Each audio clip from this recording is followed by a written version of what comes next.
think one that's obviously it's gonna be a challenge to find somebody who hasn't seen this, but we're going with Annie. Little Orphan Annie, which is actually how it started. For those that may not know that, it was a comic strip. And from that came a radio musical. Show.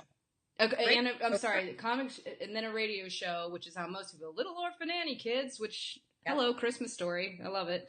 And drink your Ovaltine. You gotta drink your Ovaltine. Gather around, kids. It's time for Little Orphan Annie.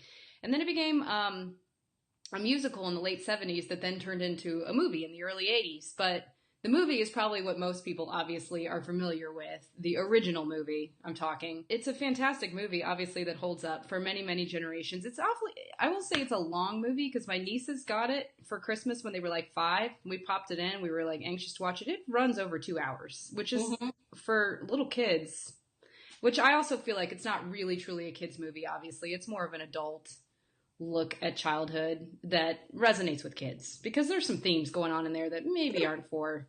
Again, is so sweet and loving and kind. It's just how you picture what you want to know is going on in the adoptive care system. How about at the end? I did think about this. I feel like even as a child, I was like, ugh. Like when she's like up the ladder and they're like trying to pull her down, and then Punjab comes down. Oh, that's traumatizing. Helicopter, and I was like, yeah, that does not look fun. No, it's traumatizing. It still traumatizes me. Thank God for Punjab, and let's just put that over there, how that is to name him Punjab. We'll put that right here, because we won't touch that on this one.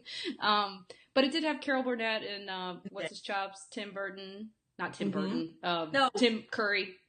Not Tim Burton. Although he would make a very interesting version of it. Yes, he would. And now, of course, there's a new one. Yeah. I would like to speak on the new one. Yeah. There actually have been 2 reincarnations. Yeah. There was one made for television. I remember. That I enjoyed because it was based on the stage version of Annie. There were some songs that are left out from the movie, and songs, of course, that were added into the movie. Right.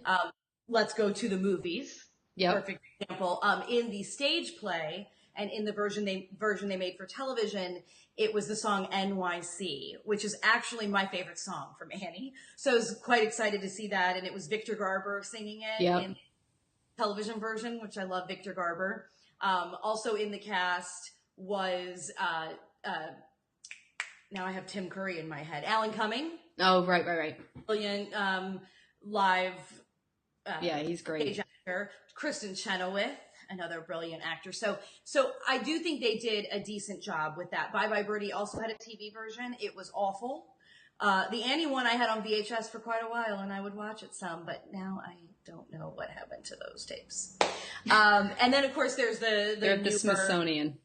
Yeah, there's the newer, completely modern version with Jamie Foxx, and I don't know how to say that little girl's name.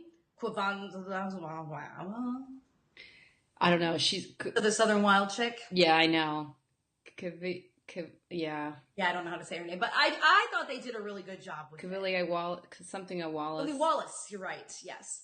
A lot of people, I think, are just kind of tied to that original, so they can't see. When you look at it from a completely new perspective, I think they did a good job. I took my niece to see it.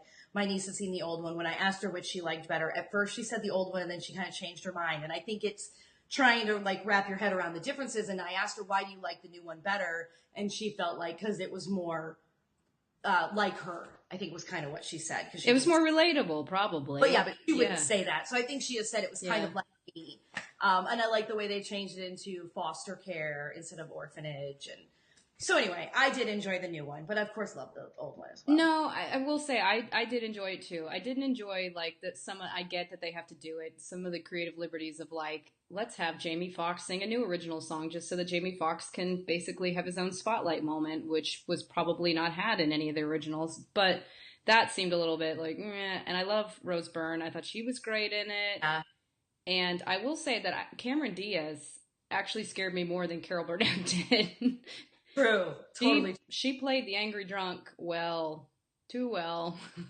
But even those songs that they modernized, Sia did the soundtrack, and the way they updated Little Girls, and the way they updated the song that Rooster sings with Miss Hannigan, and the song that they replaced Let's Go to the Movies when she first gets to the penthouse and she's running around the house and she and Rose Byrne are singing. That's my favorite one. Me too. So I do think they did a very good job of modernizing it. It's just hard for us to separate ourselves from the original.